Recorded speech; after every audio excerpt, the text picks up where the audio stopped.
Berikut judulnya, teman-teman, mengenai pengetahuan dasar pengurusan Rintek TPS Limbah B3 dan persetujuan lingkungan. Ini saya bahas lebih mengerucut lebih ke industri PMA, tapi tidak memungkinkan juga prosesnya itu sama dengan industri-industri di luar PMA ya. Oke, sebentar. Next, nah ini sedikit saya memperkenalkan diri kembali. Nama saya Nur Gusti Suryadi Taningsih. Kalian bisa panggil saya dengan sapaan Gusti.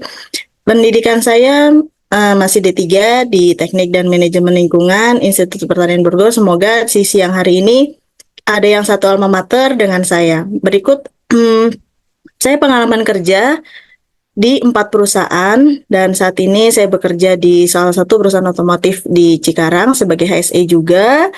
Saya pernah bekerja juga di bidang farmasi, di bidang konstruksi, dan di bidang manufaktur. Berikut sertifikat yang pernah saya ambil untuk menunjang karir saya. Itu pertama, saya kebetulan saat ini saya sudah mendapatkan sertifikat sebagai Master Trainer level BNSP. Dan yang kedua, saya sudah mendapatkan sertifikat BNSP juga di bidang pengelolaan limbah B3 sebagai penanggung jawab. Dan selanjutnya saya juga sudah mendapatkan sertifikat auditor SEM ketiga, Kemenaker RI, dan ahli K3 umum K3 serta petugas P3K Kemenaker RI. Berikut pengalaman saya dalam hal penyusunan dokumen lingkungan. Yang pertama, saya pernah melakukan penyusunan implementasi UKLUPL atau laporan kinerja lingkungan atau RKL ya, serta pengurusan dan pembuatan Rintek TPS 5B3 sampai dengan penerbitan persetujuan lingkungan, serta penyusunan tertek pengelolaan air limbah. Oke. Ini agenda dari webinar siang hari ini yang bisa teman-teman saksikan semua. Oh ya, sebelumnya jika mungkin ada yang sama ya di bidang pengelolaan limbah B3, ini adalah sedikit saya informasikan mengenai bagaimana sih cara pengurusan Rintek TPS 5B3. Mungkin yang terdahulu kita hanya mengenal izin penyimpanan limbah B3 saja, tapi untuk saat ini setelah adanya Undang-Undang Cipta Kerja itu sudah namanya bukan lagi izin TPS 5B3 ya teman-teman, tapi sudah merucut di rincian teknis penyimpanan limbah B3 dan adanya SK persetujuan lingkungan untuk TPS limbah B3 itu sendiri. Nah, untuk agendanya yang pertama saya akan bahas mengenai aturan dasar pengurusan perizinan penyimpanan limbah B3, tahapan penyusunan rincian teknis atau kita bisa singkat sebagai Rintek TPS limbah B3, dan yang ketiga pengajuan persetujuan lingkungan itu seperti apa sih? Dan yang keempat terakhir kita kesimpulan dari acara webinar siang hari ini. Oke, masuk ke slide berikutnya, sejarah perizinan pengelolaan limbah B3. Mungkin teman-teman semua udah tahu ya, dari ini saya ambil sedikit histori dari mulai saya bekerja di bidang SAE dan terutama di bidang lingkungan. Saya mulai bekerja di tahun 2014. Itu saya dikenalkan dengan namanya izin penyimpanan limbah B3, di mana dikeluarkan oleh DPM PTSP atau Dinas Lingkungan Hidup setempat dan mempunyai masa berlaku selama 5 tahun. Berjalannya waktu sampai dengan 2020 itu kita masih mengenal adanya izin pemanfaatan limbah B3, izin penimbunan limbah B3, izin dumping limbah B3, izin apalagi banyak ya mengenai izinnya, jadi dipecah-pecah belah. Nah, mulai tahun adanya Undang-Undang Cipta Kerja atau tahun 2020 ya, mulai awal itu kita sudah tidak lagi adanya nama izin penyimpanan limbah B3, izin pemanfaatan, izin penimbunan, itu sudah tidak ada lagi. Sekarang di mana digantikan dengan rincian teknis atau Rintek limbah B3, penyimpanan limbah B3, di mana nanti kelanjutan dari rincian teknis penyimpanan limbah B3 itu dengan diterbitannya persetujuan lingkungan dari Rintek itu sendiri. Nah, izin itu dikeluarkan dari instansi, bisa berupa instansi pusat, instansi daerah, atau pihak kawasan terhadap di mana tempat penghasil limbah B3 itu sendiri. Nah, untuk izin yang lainnya itu masuk ke dalam Pertek limbah B3 atau persetujuan teknis limbah B3, dan Untuk SK-nya berupa dia SLO atau Surat Layak Operasi Pengelolaan Limbah B3. Tapi siang hari ini saya tidak bahas mengenai Pertek Limbah B3 dan SLO, tapi saya lebih membahas mengenai Rintek dan Persetujuan Lingkungan. Jadi mohon disaksikan untuk teman-teman semua, siapa tahu ini menjadi ilmu buat teman-teman semua yang baru join di SAE atau baru ingin tertarik untuk mencoba untuk mengerjakan Rintek atau yang sedang mengurus rincian teknis di perusahaan Bapak dan Ibu. Ya. Nah, ini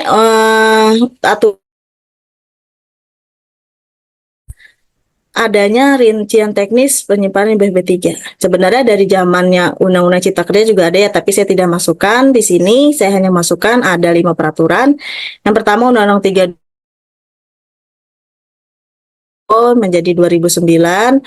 Terus PP 22 tahun 2021, Permen LHK nomor 9 tahun 2023, serta Permen LHK nomor 6 tahun 2021 dan Permen LHK nomor 56 tahun 2015. Seperti itu ya. Ini yang saya garis merahi adalah aturan dasar mengenai rincian teknis penyimpanan limbah B3 ini. Oke. Nah, sebelum lanjut lebih jauh, kita harus mengenal dulu nih, apa sih itu rincian teknis penyimpanan limbah B3, apa itu persetujuan lingkungan. Karena ini dua hal yang berbeda. Jadi teman-teman semua jangan sampai salah definisi atau salah istilah mendengar kata-kata rintek, mendengar kata-kata persetujuan lingkungan, atau lebih disingkat lagi, Perling. Nah, ini teman-teman jangan sampai tertukar mana rincian teknis, mana persetujuan lingkungan atau perling. Jadi di dunia-dunia lingkungan atau dunia SAE itu banyak yang singkat rintek, banyak yang singkat seperti perling gitu ya. Nah, ini saya sedikit bahas rincian mengenai definisi dari rincian teknis atau rintek penyimpanan limbah B3 itu merupakan salah satu persyaratan yang harus dipenuhi oleh setiap pelaku usaha yang menghasilkan limbah B3. Nah, ini ya jadi kayak dokumen dasar yang kita ajukan untuk penerbitan persetujuan lingkungan. Nah, persetujuan lingkungan itu sendiri apa sih? Gitu kan ya. Pasti kita bertanya-tanya tuh. Nah, persetujuan lingkungan adalah keputusan kelayakan lingkungan hidup atau pernyataan kesanggupan pengelolaan lingkungan hidup yang telah mendapatkan atau pihak kawasan itu sendiri. Gitu. Nah, ini pembagian kewenangannya gimana? Nah, kalau pengelolaan kawasan itu perusahaan yang berada di dalam kawasan industri.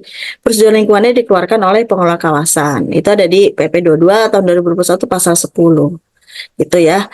Nah, terus gimana sih kalau perusahaannya itu, misalnya perusahaan Bapak dan Ibu yang bekerja lokasinya tidak di dalam kawasan, di luar kawasan, tapi bersifatnya PMA atau perusahaan modal asing seperti itu. Nah, ini dikeluarkannya oleh kementerian atau pusat. Biasanya Kementerian Lingkungan Hidup di mana sekarang sudah terintegrasi dengan OSS ya. Itu baru saja kemarin disosialisasikan. Jadi perusahaan yang berada di luar kawasan industri dan memiliki nilai risiko tinggi dan atau perusahaan jenis PMA. Itu dia diurus oleh kementerian atau Kementerian Lingkungan Hidup. Nah, itu bisa lihat Bapak dan Ibu, bisa lihat dari KBLI-nya perusahaan masing-masing ya. Itu masuk ke PMDN dan resikonya masuk ke jenis apa. Tapi kalau udah PMA, mau dia resikonya rendah, mau dia resikonya tinggi, itu pasti nanti Bapak dan Ibu semua dalam pengurusan izin rincian teknis sampai dengan penerbitan persetujuan lingkungan itu pasti dikeluarkannya nanti oleh KLHK.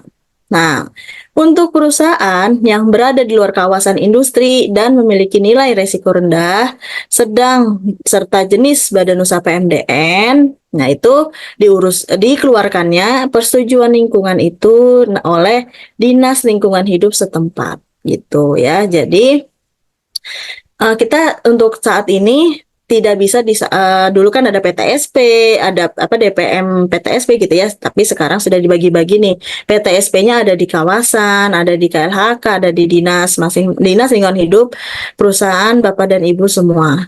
Pembagian kewenangan ini berdasarkan KBLI dan tingkat resiko dari perusahaan Bapak dan Ibu. Biasanya kan ada ya di tadi OSS itu kan sudah diketahui, misal perusahaan A Status pemodalannya PMA, oh sudah pasti dia nanti pengurusannya di kementerian. Nah, sesuai dengan materi siang ini, saya lebih membahas industri di PMA. Oke, tahapan prosesnya dalam pembuatan rincian teknis penyimpanan IBB3 berdasarkan Permen LHK nomor 6 tahun 2021 itu adalah ada 5 tahapan yang harus Bapak dan Ibu lalui dalam mendapatkan SK. Yang pertama, kalau di industri PMA, itu pembuatan akun PTSP KLHK dulu. Ini adalah pintu utama nih. Jadi Bapak dan Ibu masuk ke websitenya KLHK, ya seperti yang saya tampilkan di layar ini. https ptsp.menhlk.co.id. Itu adalah kita membuat akun dulu nih pertama.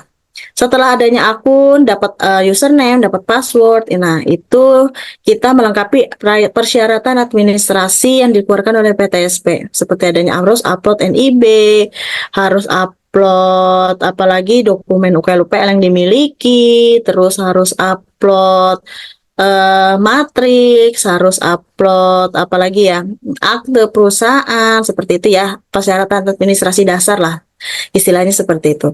Nanti kalau dari PTSP kita paralel juga prosesnya ke membuat statusnya rincian teknis. Nah, ini di sini nih kita membuat rintek. Nanti ada di slide berikutnya mengenai format rincian teknis itu seperti apa sih formatnya.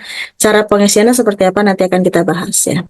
Selanjutnya secara paralel Bapak dan Ibu membuat akun AMDALNet. Nah, disinilah di mana persetujuan lingkungan itu diterbitkan. Kalau di PMA itu website yang digunakan adalah sistem AMDALNet ya. Itu semuanya mau dari AMDAL, mau dari updating UKL-UPL, RKL-RPL, terus penerbitan persetujuan lingkungan, penerbitan SLO. Nah, itu semuanya ada di akun AMDALNet ini. Setelah melakukan proses di AMDALNet dari awal sampai akhir, barulah SK itu terbit dari KLHK. Seperti itu. Nah, pasti kan tadi kita udah bahas ya PTSP dan AMDALNet itu apa. Pasti mungkin ada yang masih bingung, ada yang masih belum tahu apa itu PTSP dan apa itu AMDALNet gitu ya. Jadi PTSP KLHK adalah suatu wadah yang dikelola oleh KLHK guna mewujudkan pelayanan perizinan dan non-perizinan yang prima di bidang perlindungan dan pengenalan hidup pada Kementerian Lingkungan Hidup dan Kehutanan RI. Di mana sih lokasinya PTSP itu? Ternyata ada di ini ya, di wilayah Cipinang, di Kebonanas. Nah, mungkin ada yang pernah Bapak dan Ibu semua ke sana. Nah, itulah kantor PTSP ada di gedung B. Seperti itu ya. Dasar hukum dari PTSP sendiri itu adalah Undang-Undang Nomor 25 tahun 2009, PP Nomor 24 tahun 2018 serta Peraturan Menpap RB Nomor 17 tahun 2019. Nah, sedangkan AMDALNet itu adalah merupakan subsistem informasi dari System on a Single Submission Risk Based Approach atau OSS RBA, Badan Koordinasi Penanaman Modal atau BKPM, sehingga sistem informasi dokumen lingkungan hidup AMDALNet harus terintegrasi dengan sistem perizinan berusaha berbasis risiko OSS. Nah, ini AMDALNet itu adalah yang dikelola oleh KLHK. Alamatnya itu ada di Palmerah, di wilayah Palmerah, depan stasiun Palmerah. Nah, itu kantor dari kantor pusat KLHK yang mengelola AMDALNet. Jadi Bapak dan Ibu kalau yang sedang mengurus rintek dan persetujuan lingkungan industri PMA itu pasti selalu berkoordinasi dengan dua akun ini, PTSP dan AMDALNet, seperti itu ya. Jadi tidak ada lagi yang bingung PTSP itu apa, terus AMDALNet itu seperti apa sih singkatan dari AMDALNet. Nah, ini sudah saya jelaskan sedikit mengenai perbedaan dari PTSP dan AMDALNet. Nah, ini layanan di AMDALNet itu ada, yang pertama bahas kita atas dulu, ada layanan dari PTSP, itu ada persetujuan lingkungan, platform awal dalam persetujuan lingkungan, persetujuan teknis pembuangan air limbah ke laut, persetujuan teknis pengolahan limbah B3. Inilah layanan yang digunakan di sistem PTSP.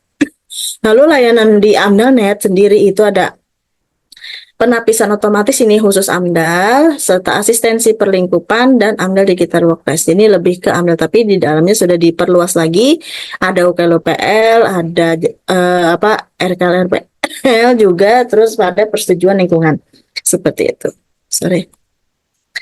Nah, ini jadi kalian kalau sudah masuk ke www.ptsp nanti akan ditampilkan layanan seperti ini. Pertama harus bikin akun dulu ya. Nanti yang perusahaan Bapak dan Ibu di sektor PMA yang belum punya akun PTSP segera bikin akun dulu. Nanti di situ ada bikin akun, silahkan dilengkapi dulu persyaratannya dan datang ke kantor KLHK di Kebonanas untuk mendapatkan username dan password seperti itu. Nah, untuk pengurusannya seperti apa sih pengurusan Rinteknya itu di PTSP? Nah, ini pertama ada layanan, ada perusahaan, ada histori. Nah, perusahaan ini adalah status informasi mengenai menampilkan informasi perusahaan Bapak dan Ibu. Nah, ini layanan ini adalah menampilkan informasi pendaftaran, layanan apa aja sih yang ada di PTSP. Histori ini adalah menampilkan lacak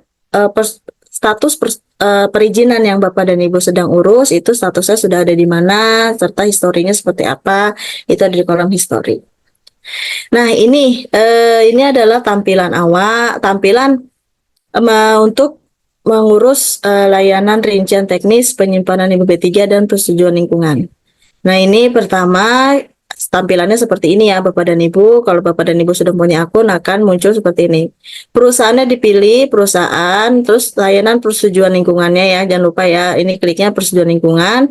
Pilih PSI Bapak dan Ibu, siapa yang sebagai PSI dalam memantau Rintek ini. Sublayanannya dipilih, jangan lupa perubahan persetujuan lingkungan atau updating RKLPL. Ini bagi yang belum mempunyai persetujuan lingkungan. Jadi pilihnya seperti ini ya. Tuh. Nah, ini statusnya yang pertama kita ada permohonan layanan, nanti ada verifikasi online yang ini harus datang ke kantor KLHK. Verifikasi unit teknis ini biasanya nanti akan diverifikasi oleh bagian teknis yang kita pembayaran juga nanti akan diberitahukan cara pembayarannya. Validasi dokumen asli. Nah, ini biasanya nih harus datang dengan membawa persyaratan administrasi dasar gitu ya. Unit teknis ada penyerahan SK.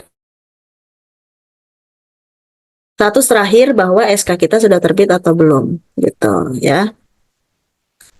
Nah, ini adalah list rincian teknis limbah B3.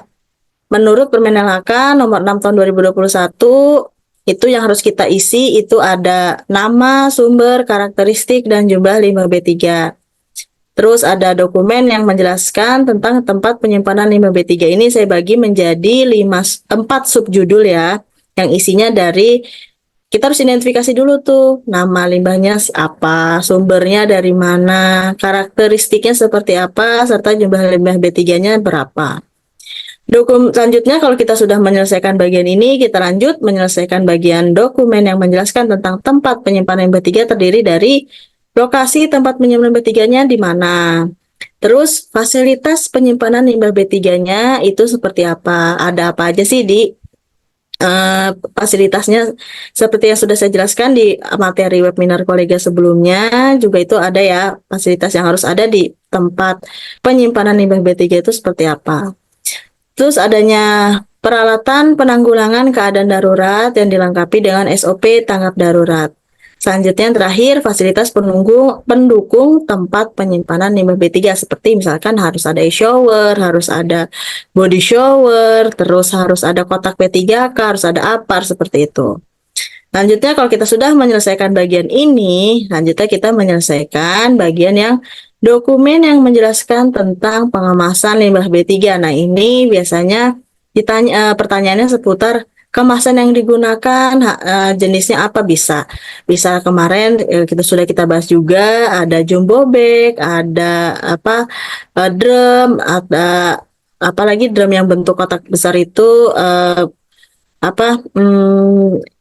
CBT ya gitu ya, seperti itu. Terus kewajiban pemenuhan rincian teknis penyimpanan limbah B3 lainnya seperti melakukan pencatatan di logbook, terus menyampaikan laporan seperti itu. Nah, selesailah sudah ini tahap terakhir, nanti sudah masuk tahap selesai pembuatan Rintek, penyimpanan 3 wajib mencantumkan dokumentasi real ya, dokumentasi real keadaan TPS limbah B3. Pastikan harus adanya aplikasi timestamp. Jadi untuk sebagai bukti real pada saat waktu Anda melakukan pengurusan Rintek. Jadi jangan menampilkan foto yang sudah 10 tahun yang lalu. Wah, kondisi TPS-nya sudah berbeda tuh. Nah, itu sudah tidak bisa. Harusnya minimal kondisinya itu yang di-upload itu adalah 1 bulan sebelum pelaksanaan atau 1 bulan pada saat penyusunan dokumen rincian teknis 5B3. Tidak jauh berbeda ya, jangan lebih dari 3 bulan ya.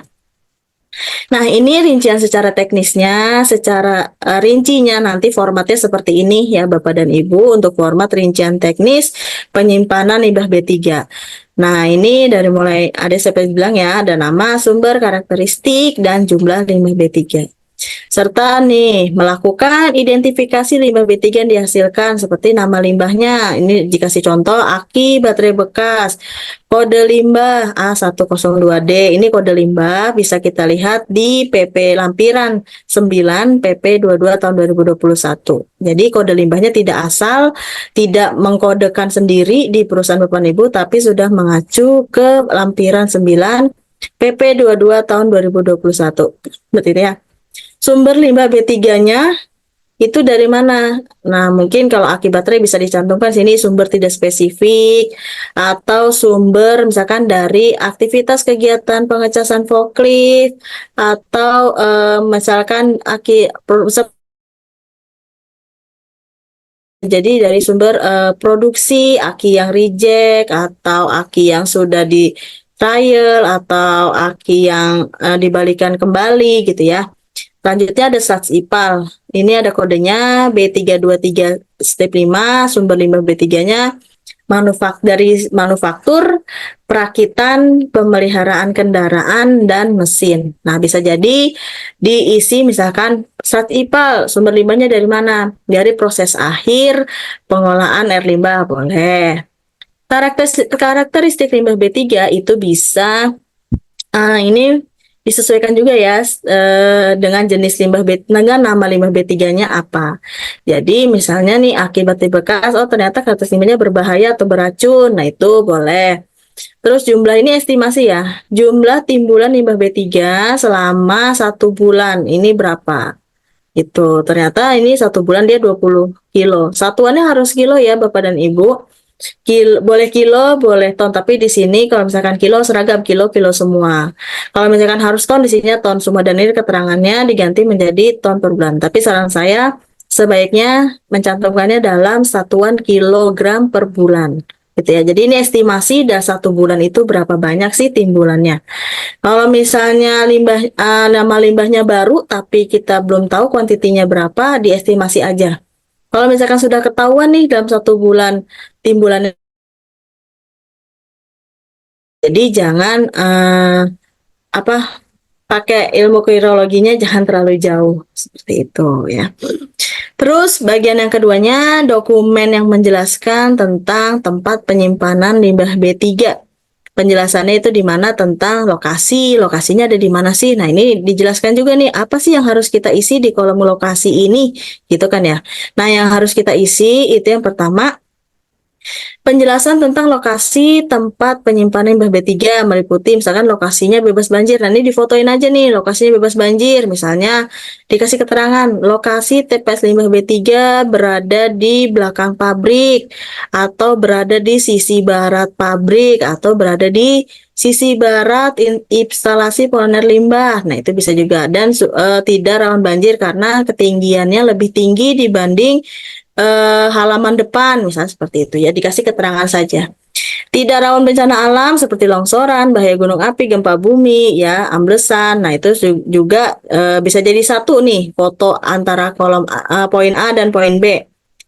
Apabila lokasi tidak bebas banjir dan rawan bencana, maka agar jelaskan nih bahwa lokasi penyimpanan 3 akan direkayasa dengan teknologi dalam rangka perlindungan dan pengolahan lingkungan hidup. Nah, kalau misalnya lokasi TPS Bapak dan Ibu ternyata pernah kebanjiran dan ini dituliskan juga nih akan direkayasa seperti apa. Misalnya, oh dalam rencana 1 bulan kita akan barat atau di sisi timur gitu ya, atau di mana gitu. Itu tergantung keputusan dari Bapak dan Ibu semua. Untuk fasilitas penyimpanan B3 berupa tempat tumpukan. Nah, ini tumpukannya nih, tumpukan limbah B3 ya. Itu harus memenuhi ketentuan permeabilitas tanah paling besar 10 pangkat min 5 cm per detik gitu ya. Lapisan tanah telah direkayasa sesuai dengan perkembangan ilmu. Nah, ini untuk kalau misalkan limbah B3-nya penyimpanannya misalnya di dalam kontainer gitu ya. Nah, itu kan kontainernya kan diri apa berpijak di atas tanah ya. Nah, itu harus diperhatikan juga. Untuk fasilitas penyimpanan limbah 3 berupa kolam penampungan atau waste impoundment harus memenuhi ketentuan. Nah, ini ada ketentuannya di lampiran ini ya. Rujukan pengaturannya ada di Permen LHK nomor 6 tahun 2021. Ada di pasal 57. Jadi saat bikin rintek kita harus juga paralel membuka peraturan di pasal 57 ini untuk menjelaskan apa yang harus kita masukkan ke dalam kolom ini. Ya, dan fotonya juga harus real seperti saya bilang tadi ya, harus real pada saat kita mengurus rintek, fotonya ya bulan itu yang kita urus gitu ya. Jangan pernah menggunakan foto TPS milik perusahaan tetangga. Nah, itu juga disalahkan juga gitu ya. Jadi harus menggunakan TPS yang real ada di lokasi kerja Bapak dan Ibu semua. Selanjutnya, tadi ya limbah B3 sesuai dengan jenis dan karakteristik limbah B3 gitu. Nah, itu harus diperhatikan juga nih. Mulai dari desain konstruksi bangunannya, terus atapnya, terus sistem ventilasinya, pencahayaan ini harus digambarkan juga, harus diceritakan. Misal di poin 4, atap dari bahan yang tidak mudah terbakar, diceritakan aja TPS 5B3 milik PTA terbuat dari bahan seng atau bahan baja ringan atau bahan apa sehingga melindungi dari panas dan hujan. Terus terbuat dari rangkanya anti terbakar gitu ya. Terus sistem ventilasinya gimana? Ceritakan ventilasi yang ada di TPS 5B3 berupa jaring-jaring yang terbuat dari besi misalnya, terbuat dari kawat atau adanya siklon atau ventilasinya berupa jendela. Nah, itu dijelaskan aja beserta foto dokumentasinya. Sistem pencahayaannya misalnya pencahayaan di dalam TPS terdiri dari 4 lampu yang dipasang di depan pintu masuk serta di blok. Nah, di blok-blok penyimpanan limbah 3, nah itu seperti itu diceritakan aja. Apa ya? Seperti kayak membuat deskriptif mengenai TPS itu sendiri gitu ya. Selanjutnya yang C, peralatan penanggulangan keadaan darurat dilengkapi dengan SOP tanggap darurat. Misalnya di sini harus dicantumkan SOP tanggap darurat pada saat jadi tanggap darurat yang ada di TPS itu SOP-nya seperti apa. Di sini di screenshot aja SOP-nya masukin ke sini. Sistem pendeteksi kebakaran misalnya adanya heat, adanya smoke detector, terus adanya APAR gitu ya. Difotokan aja nih sistem pendeteksi dan peralatannya. Alat penanggulangan keadaan darurat lain yang sesuai. Misalnya di Bapak dan Ibu di TPS-nya ada hidran, ada box hidran, itu nggak apa-apa difotokan aja. Ada box hidran, terus atau enggak misalkan ada jalur pipa hidran, nah itu diceritakan aja. Fasilitas pendukung tempat penyimpanan di BB3, nah ini misalnya penjelasan mengenai fasilitas pendukung tempat penyimpanan di BB3, akses bongkar muatnya seperti apa.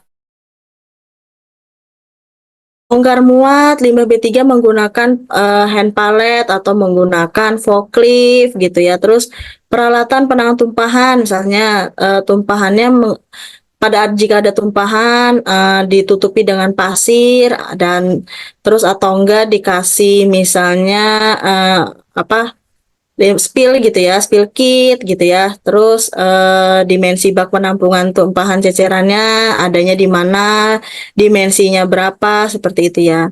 Terus fasilitas pertolongan pertama, misalnya nih penjelasan mengenai fasilitas pertolongan pertama, misalkan adanya kotak P3K di dalam TPS limbah B3.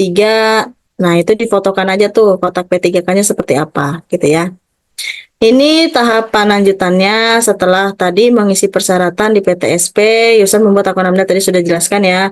Menunggu konfirmasi, terus mengisi identitas, terus tadi mengisi persyaratan, menunggu respon dari admin.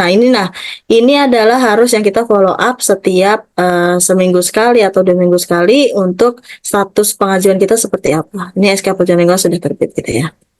Nah, ini tadi sudah bahas tentang AmDalNet, tentang PTSP, tentang akun PTSP juga. Terus sekarang kita masuk ke AmDalNet. Nah, ini Bapak dan Ibu, AmDalNet itu per minggu kemarin ya, itu sudah sinkronisasi dengan OSS. Jadi Bapak dan Ibu bisa masuk dengan akun OSRBA atau membuat akun baru khusus AmDalNet. Kalau misalkan belum punya akun, silahkan buat akun baru dulu, nanti ikuti langkah-langkahnya sampai mendapatkan password ya, gitu. Kalau sudah mendapatkan password, kalau misalkan Bapak dan Ibu sudah password, masuk itu nanti akan tampil layaran seperti ini, ada dashboard, ada pilihannya banyak ya menu-menunya. Tapi kita fokus itu untuk penerbitan persetujuan lingkungan itu adalah ini ya, perubahan tanpa dokumen, perubahan dengan dokumen. Nah, kita pilih untuk yang pertama kali membuat, misalnya nih, kita belum punya SK persetujuan lingkungan, oh berarti kita pilihnya perubahan tanpa dokumen. Kalau ini perubahan dengan dokumen, itu bahwa kita SK-nya, persetujuan lingkungannya ada berubah nih, misalnya berubah kepemimpinan, atau berubah luasan TPS-nya, nah itu kan harus mengurus Rintek baru juga. Tapi kalau kita baru pertama kali mengurus, itu pilihannya ini ya, perubahan tanpa dokumen. Nah, setelah perubahan tanpa dokumen nanti akan dimunculkan lagi dua ikon ini, perubahan SKKL dan perubahan PKPLH. Nah, perubahan SKKL ini adalah sudah mempunyai persetujuan lingkungan. Ya, sedangkan perubahan PKPLH adalah untuk penerbitan awal persetujuan lingkungan. Jadi kalau misalkan Bapak dan Ibu belum pernah membuat Rintek dan belum memiliki persetujuan lingkungan, itu ini pilihnya perubahan PKPLH gitu ya. Nah, nanti kalau udah perubahan PKPLH ini akan terbit ini seperti ini ya. Silahkan dipilih, misalkan ada ubah data PKPLH ini seperti PX-nya saya. Input baru lagi nih, kita pertama menyusun ini dulu. Terus input dokumen OKLUPL. Nah, ini silahkan input dokumen OKLUPL-nya yang ada di matriks OKLUPL-nya itu ya. Dan sini ada formatnya sendiri, silahkan Bapak dan Ibu tinggal memasukkan aja poin-poin yang diminta. Ini ada batalkan permohonan kalau kita merasa belum saatnya nih mengurus atau nggak jadi gitu ya.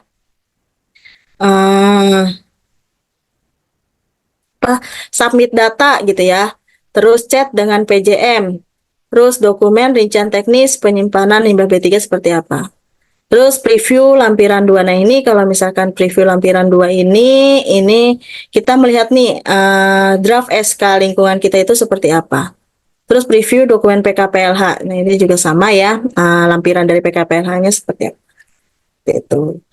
Nah, ini saya share sedikit mengenai tahapan pengurusan di tingkat dinas. Jadi, tadi sudah bahas mengenai PMA. Jadi, Bapak dan Ibu, sebelum di slide berikutnya, sebelumnya saya menjelaskan juga kalau di PMA itu kita plafonnya menggunakan KLHK ya, tapi kalau di dinas itu bisa masing-masing, ada yang langsung, ada yang menggunakan aplikasi dari dinasnya tersendiri. Nah, itu balikin lagi ke dinasnya gitu ya. Tapi kalau di kawasan itu biasa mengikuti aturan dari kawasan gitu ya. Nah, pengurusan rincian teknis ini itu Bapak dan Ibu boleh lakukan sendiri atau diberikan kepada konsultan yang dipercayakan oleh perusahaan Bapak dan Ibu gitu ya. Nah, terus ini ada saya share sedikit bagaimana sih kita mengurus di tingkat dinas. Nah, alur pelayanan persetujuan lingkungan bagi usaha atau kegiatan wajib UKLUPL, pertama pemrakarsa mengajukan surat permohonan nih persetujuan lingkungan dan pemeriksaan formulir UKLUPL.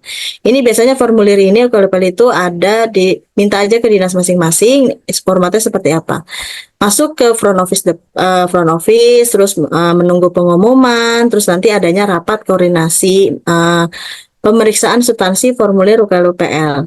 Ada perbaikan atau tidak perbaikan? Kalau tidak ada perbaikan, langsung kepala dinas menerbitkan.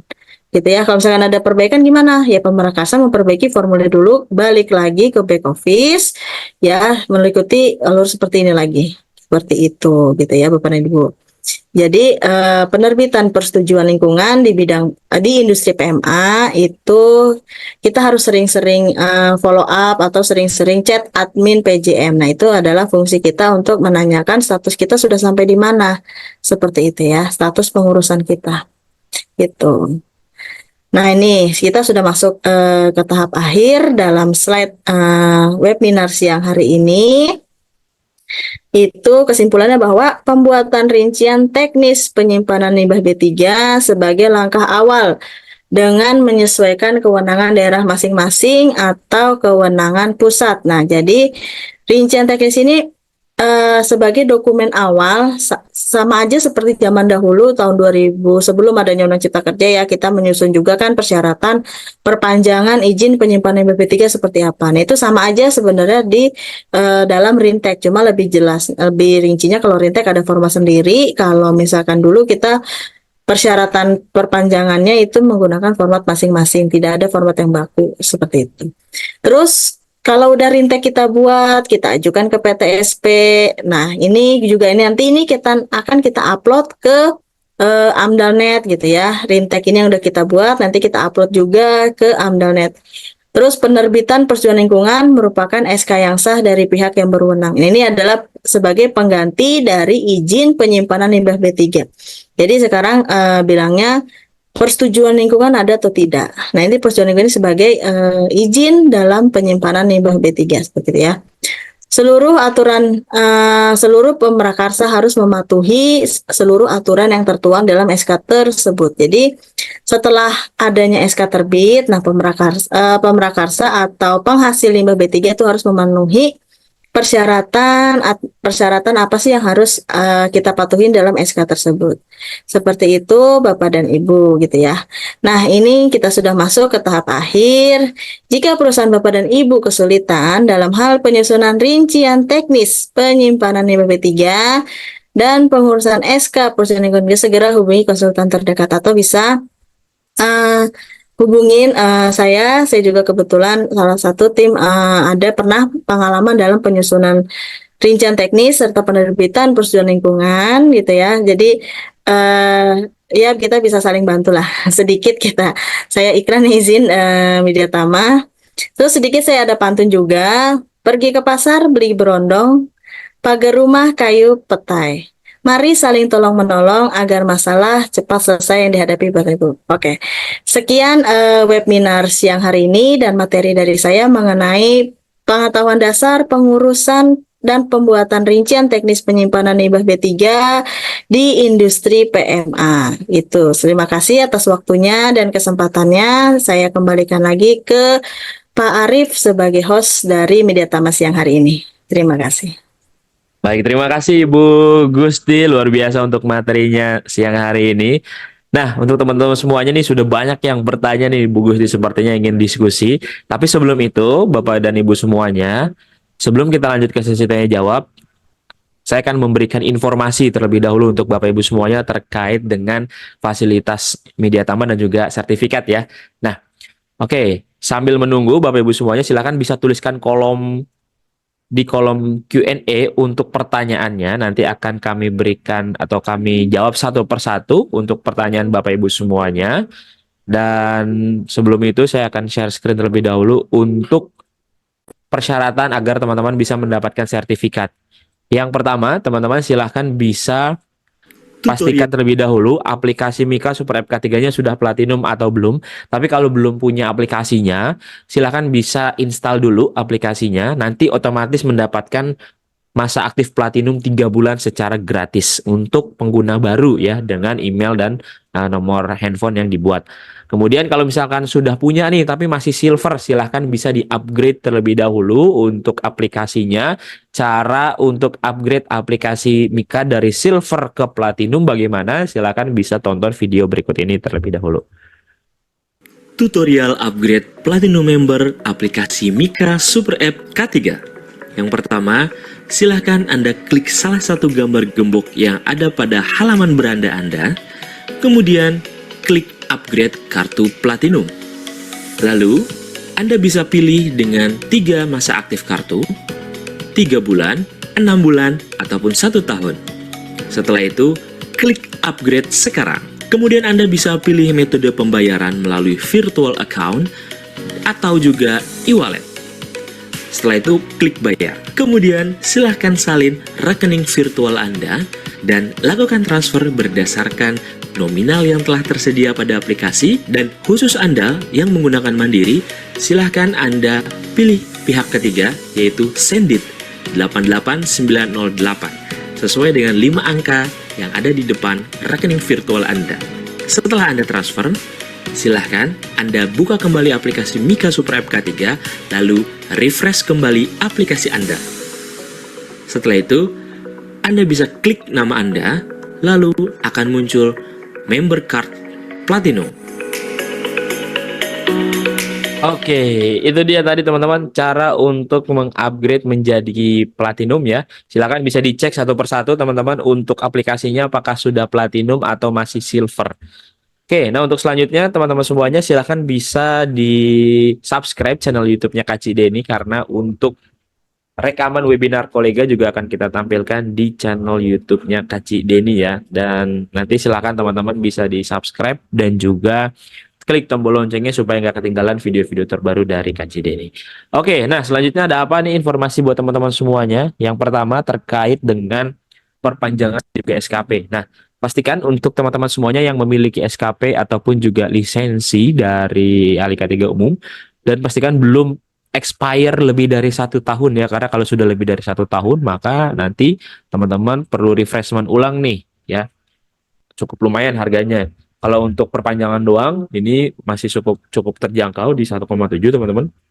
Pastikan tidak expire sebelum dari 1 tahun ya. Jadi kalau udah expire, jangan sampai lebih dari 1 tahun dari masa expire-nya agar tidak mengikuti refreshment. Kemudian untuk teman-teman juga yang mempunyai lisensi, nah lisensi ini juga dipastikan tidak expire juga. Kita juga bisa membantu untuk memperpanjang kartu lisensi teman-teman semuanya. Harganya di 1.270 saja. Oke. Buat teman-teman semuanya yang ingin ikut Alika 3 umum, silahkan bisa join di sertifikasi Alika 3 umum tanggal 22 April. Kita lakukan secara online training. Di sini teman-teman semuanya minimal persyaratannya adalah D3. Jadi buat teman-teman semuanya yang sudah D3 silahkan bisa mengikuti untuk sertifikasi Alika 3 umum ini. Namun kalau untuk teman-teman yang ingin ikut secara offline maksud saya, silahkan bisa ikut yang Alika 3 umum offline ya. Di sini kita akan laksanakan juga di tanggal yang sama, tanggal 22 April. Ini kita laksanakan secara full offline di Jakarta Barat ya. Nah, kemudian kalau untuk teman-teman semuanya yang pendidikannya SMA atau SMK bisa ikut nih yang ahli K3 BNSP. Ya, silakan bisa ikut di tanggal 23 April atau buat teman-teman semuanya yang sudah ikut ahli K3 umum Kemnaker tapi pengen dapat sertifikat dari ahli K3 BNSP, silahkan bisa langsung ikut ujian saja, tidak perlu untuk mengikuti sertifikasi ahli K3 BNSP ya. Di sini bisa langsung mengikuti untuk ujiannya saja, teman-teman juga bisa. Nah, kemudian buat teman-teman semuanya yang sudah pernah mengikuti ahli K3 umum Kemnaker, lalu ingin lanjut lagi nih ke auditor SMK 3, bisa ikut di tanggal 22 April sampai 27 April secara online training ya. Kemudian untuk teman-teman semuanya yang ingin mengikuti ahli K3 Muda lingkungan kerja, teman-teman bisa ikut di tanggal 23 April dan nanti teman-teman bisa mendapatkan 2 sertifikat ya. Yang pertama sertifikat Hygiene Industri Muda atau HIMU dari BNSP. Kemudian SKP-nya dari Kemnaker RI seperti itu ya. Kita akan laksanakan di bulan April. Lalu untuk teman-teman semuanya yang bekerja di kelistrikan, silahkan bisa ikut di teknisi K3 listrik di tanggal 25 April sampai tanggal 4 Mei. Kita lakukan selama secara blended training. Dan untuk teman-teman semuanya yang pendidikannya D3 ya, silahkan bisa ikut juga yang ahli K3 listrik atau perusahaannya yang mengikuti tender nih, sedang mengikuti tender bisa juga nih untuk memiliki ahli K3 listrik dengan minimal D3 teknik atau S1 teknik ya teman-teman. Lalu untuk teman-teman yang bekerja di konstruksi, silahkan bisa ikut juga di ahli muda K3 konstruksi di tanggal 23 sampai 30 April. Nah, kalau teman-teman sudah punya ahli muda K3 konstruksi dan ingin lanjut ke Madya juga bisa ya. Karena untuk Madya syaratnya harus sudah pernah ahli muda terlebih dahulu. Kita akan laksanakan di tanggal 24 April. Kalau untuk yang Madya dilakukan secara full offline.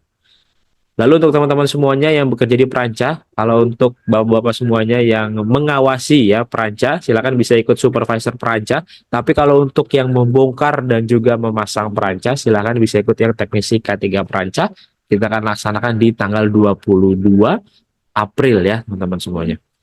Lalu untuk yang di pekerjaannya masuk ke dalam tim tanggap darurat nih, bisa ikut petugas peran kebakaran kelas D. Secara blended training kita akan laksanakan pembelajarannya, atau lanjut lagi untuk yang petugas damkar C. Nah, untuk petugas damkar C ini nanti teman-teman wajib sudah pernah damkar D dulu ya. Nah, nanti teman-teman di sini yang petugas damkar C akan mengikuti secara offline training, nanti bisa menggunakan praktiknya menggunakan SCBA dan juga hidran seperti itu. Nah, kemudian buat teman-teman semuanya yang ingin mengikuti P3K, kita juga ada untuk training sertifikasi petugas P3K di tanggal 22 April. Lalu untuk bekerja di ketinggian, kalau misalkan teman-teman semuanya bekerja dengan akses tali, ya bisa menggunakan atau bisa mengikuti TKPK tingkat 1. Tapi kalau teman-teman yang bekerja di atas peranca, bisa mengikuti TKBT tingkat 2 atau teknisi eh, ketinggian bangunan tinggi ya. Tenaga kerja bangunan tinggi ya, untuk TKBT tingkat 2, tenaga kerja bangunan tinggi. Ini yang menggunakan platform. Nah, silakan bisa ikut di bulan April, teman-teman. Di sini juga kita akan laksanakan secara blended training ya. Atau teman-teman yang di perusahaannya sudah punya forklift, dan pastikan forkliftnya CEO-nya aktif ya, ataupun juga CEO-nya asli. Kalau belum ada, silakan bisa ikut operator forklift di tanggal 24 April. Dan untuk di rumah sakit, teman-teman yang sedang ada akreditasi atau mempersiapkan akreditasi, bisa ikut ya Kemnaker nih, ada K3 rumah sakit, atau yang BNSP, paramedis K3 muda dari BNSP. Nah, kalau yang rumah sakit dari Kemnaker kita lakukan secara online training, tapi kalau yang paramedis K3 muda dari BNSP kita lakukan secara blended training ya, jadi ada offline ya.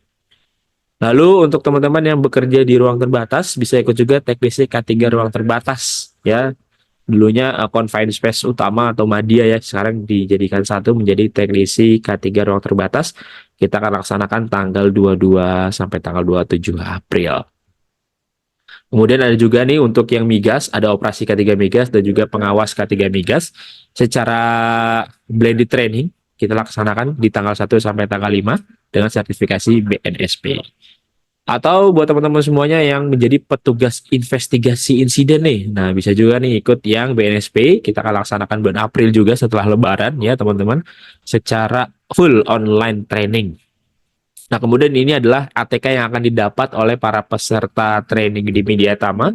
Kalau untuk yang online akan kami kirimkan melalui Tiki ya. Nanti kalau yang offline langsung akan kami berikan saat pelatihan. Nanti disesuaikan dengan pelatihan yang teman-teman ikuti untuk ATK-ATK yang akan didapat.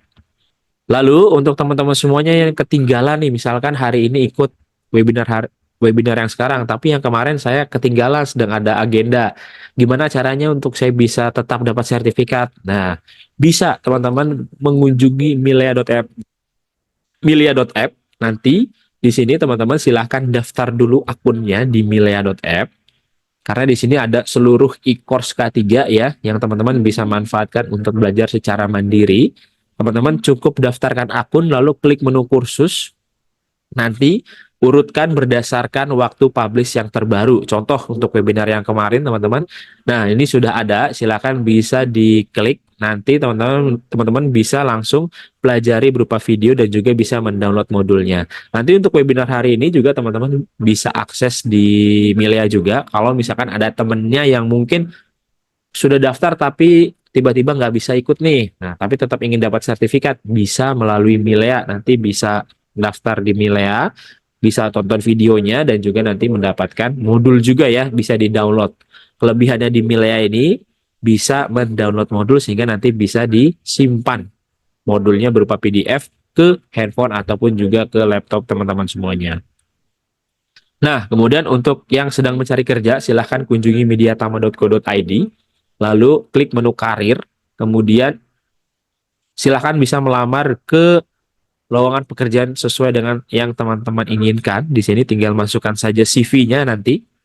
Kalau misalkan teman-teman belum punya CV, silahkan bisa buat CV terlebih dahulu di aplikasi Mika.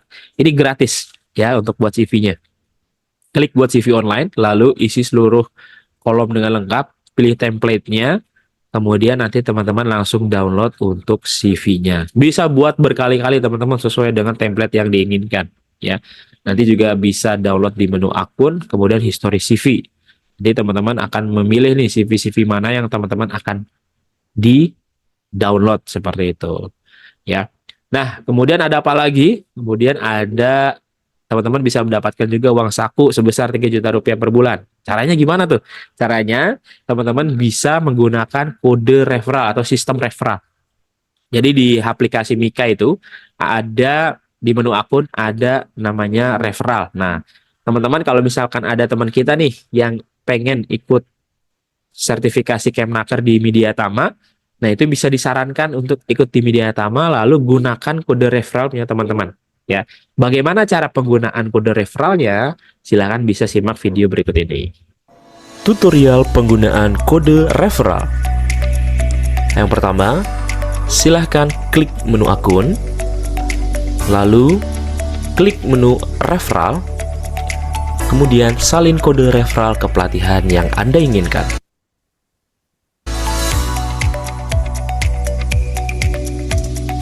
Kemudian, pilih pelatihan yang Anda inginkan. Lalu klik proses pemesanan, lalu masukkan kode referral Anda. Lalu klik selanjutnya, otomatis akan muncul pada detail pesanan Anda. Selanjutnya, tutorial penarikan saldo referral. Yang pertama, silahkan Anda klik ubah rekening, kemudian lengkapi biodata rekening Anda, lalu klik simpan. Kemudian klik tarik saldo, lalu ajukan penarikan saldo minimal 1,3 juta, dan klik ajukan.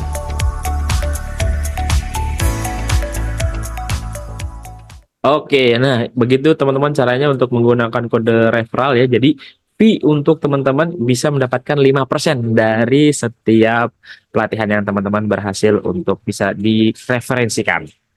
Nah, kalau misalkan ada yang ingin mengetahui terkait dengan informasi pelatihan Kemnaker RI ataupun BNSP, bisa hubungi nomor yang tertera di depan layar atau WhatsApp tim kami ya, ada Beni, Risma, Soka, Amanda. Pastikan juga teman-teman sudah memfollow akun sosial media kami di Mediatama, Instagram ya, untuk Facebook Tama Mediatama Sertifikasi, lalu subscribe channel YouTube-nya Kak Cideni dan jangan lupa juga untuk follow akun TikTok-nya Kak Cideni. Kemudian untuk yang ingin kerjasama sebagai sponsor untuk produk-produk K3 seperti APAR, kotak P3K, dan APD, silakan hubungi nomor yang tertera di depan layar, ataupun juga untuk teman-teman instruktur nih yang ingin mengisi menjadi pembicara di webinar kolega seperti Ibu Gusti hari ini, silakan bisa hubungi saya, nanti akan saya bantu untuk jadwalkan ya teman-teman atau instruktur untuk bisa mengisi di webinar kolega. Oke, baik. Ini sudah makin banyak pertanyaannya, Bu Gusti dan juga teman-teman semuanya. Untuk absensi akan saya bagikan sebentar lagi ya, teman-teman. Kita akan lanjutkan dulu ke sesi tanya jawab yang pertama ini. Kita bacakan dari pertama di tempat saya ya, karena tadi sudah dituliskan kembali dari Bapak Irman. Apakah untuk TPS B3 hanya diperlukan dokumen rincian teknis saja atau perlu sampai persetujuan lingkungan? Seperti apa nih, Ibu Gusti, silakan. Oke, terima kasih Pak Rif dari pertanyaannya tim ini ya, peserta Pak dari Irman, webinar. ya. Pak Irman ya. Oke, Pak Irman, pertanyaannya adalah apakah perlu TPS 5P3 ini hanya mempunyai rincian teknis penyimpanan 5P3 atau sampai ke persetujuan lingkungan? Nah, untuk jawabannya perlu, Pak. Jadi, rincian teknis penyimpanan 5P3 adalah persyaratan yang harus kita ajukan ke instansi. Nanti setelah instansi periksa dari rincian teknis itu yang kita buat, nanti akan diterbitkan persetujuan lingkungan untuk TPS Limbah B3 Bapak Irman sendiri gitu. Jadi sebagai pengganti izin penyimpanan limbah B3 seperti, tapi sekarang namanya adalah persetujuan lingkungan, di mana tidak, masa berlakunya adalah selama perusahaan Bapak dan Ibu beroperasi, selama tidak ada perubahan dalam TPS-nya itu sendiri. Seperti itu Pak Irman, jawaban dari saya. Oke, baik. Seperti itu ya Pak Irman. Lanjut lagi kepada Bapak Alvin. Terkait dengan pembuatan rintek nih Bu, apakah sebelumnya harus disesuaikan dulu bangunan TPS limbah B3-nya yang ada detail dan mungkin sesuai dengan Permen LHK nomor 6 tahun 2021. Kemudian apakah ada standar khusus untuk pembangunan TPS-nya? Ini berarti ada dua nih Bu ya pertanyaannya ya Bu ya. Mm-mm. Oke, silakan Ibu. Oke, terima kasih Pak Arif. Pertanyaannya. Jadi untuk standar TPS itu sebenarnya sudah ada di Permen LHK sendiri nomor 6 tahun 1 itu desainnya harus seperti apa. Seperti di webinar sebelumnya juga pernah saya bahas ya Pak. Mungkin bisa dicari juga dari materi saya di webinar sebelumnya ada itu mengenai persyaratan TPS itu harus seperti apa. Silahkan bisa kunjungin di materi saya sebelumnya. Dan untuk penyusunan rincian teknis ini itu harus ada TPS-nya dulu Pak, baru kita mengajukan izin gitu ya. Tapi kalau misalkan TPS-nya baru dibangun, baru mau dibangun ya sebaiknya tunggu TPS-nya selesai dulu dibangun, baru kita mengajukan izin rinteknya dan persetujuan lingkungannya. Seperti itu Pak langkahnya. Oke, baik. Seperti itu ya Pak Alvin. Kita lanjut lagi dari Pak Lastiko. Terkait dengan Rintek LB3. Beliau telah memiliki dokumen lingkungan UKL UPL di tahun 2019, tapi kondisi perusahaan sedang tidak beroperasi. Nah, berdasarkan peraturan bahwa kalau walaupun operasi atau tidak, tetap melakukan pelaporan RKL, RPL ke DLH. Jadi pertanyaannya apa nih? Oke, apakah untuk mengurus Rintek LB3 harus membuat dokumen UKL UPL atau bagaimana untuk mengenai limbah B3-nya Rintek ini, Bu? Oh gitu. Ya. Iya. Oke, jadi perusahaan Bapak itu sedang tidak beroperasi ya. Bapak Ibu boleh tahu juga itu di PMA atau di dalam kawasan kah atau di luar kawasan bersifat PMDN. Kalau misalkan perusahaannya sudah tidak beroperasi lagi, apakah harus melakukan laporan? Ya, kalau saya pribadi sih melaporkan pelaporannya ya berupa surat aja gitu. Berarti kita industrinya sedang tidak beroperasi gitu ya, surat keterangan. Nah, tapi kalau misalkan ada operasi, walaupun itu operasinya hanya office saja atau hanya bersifat bisnis saja, berarti kan di sana ada kegiatan yang menghasilkan suatu limbah atau dampak. Nah, itu harus pelaporannya juga harus mengikuti aturan. Nah, apakah perlu memiliki izin TPS B3 ya? Kalau misalkan perusahaan Bapak dan Ibu menghasilkan limbah B3, ya, harus mempunyai TPS ya harus mempunyai izin kan logikanya seperti itu Pak. Jadi harus diurus juga izinnya dan dikonsultasikan juga Pak ke dinas terkait saja ini statusnya mau seperti apa. Biar Bapak nggak salah jalan gitu ya. Situ Pak Arif. Oke, baik. Lanjut lagi dari Pak Mulyadi. Nah, Pak Mulyadi ini di site-nya ada jumlah limbah oli satu drum, isinya 200 liter dalam 2 tahun. Tetapi habis terpakai untuk pelumasan peralatan lain. Kemudian, apakah tetap wajib untuk mengurus perizinan TPS 5B3-nya, Bu? Oke, terima kasih Pak Mulyadi pertanyaannya Pak. Ini kalau misalkan dihabis pakai dan tidak ada sisa sama sekali itu ya baiknya tidak usah ya Pak, tidak usah mengurus TPS karena kan tidak ada yang disimpan gitu kecuali kalau dari sisa oli itu Bapak mau simpan di ruangan itu salah. Tapi kalau misalkan tidak, itu ada sisa oli nih langsung dipakai di hari itu juga sebagai penunjang gitu ya. Nah itu tidak harus mempunyai izin. Tapi kalau misalkan itu sisanya mau disimpan lagi ya harus mempunyai izin, harus melakukan pengurusan rincian teknis dan persetujuan lingkungan. Seperti itu Pak Mulyadi. Oke, kalau dipakai lagi berarti tetap harus perizinan ya, Bu ya? Kalau dipakai lagi kayaknya tidak perlu Pak Arif karena kan tidak ada yang terbuang Oh, ke lingkungan oke. ya karena kan recycle dia jatuhnya ya gitu. Oke, baik. Seperti itu Pak Mulyadi. Kita lanjut lagi. Bapak Rahman Al-Kautsar. Apakah ketika kita ingin melakukan penyimpanan limbah B3 secara mandiri, misal kita punya lahan sendiri dan membangun sebuah tempat khusus untuk pengolahan limbah. Nah, apakah harus izin ke pihak KLH atau dinas?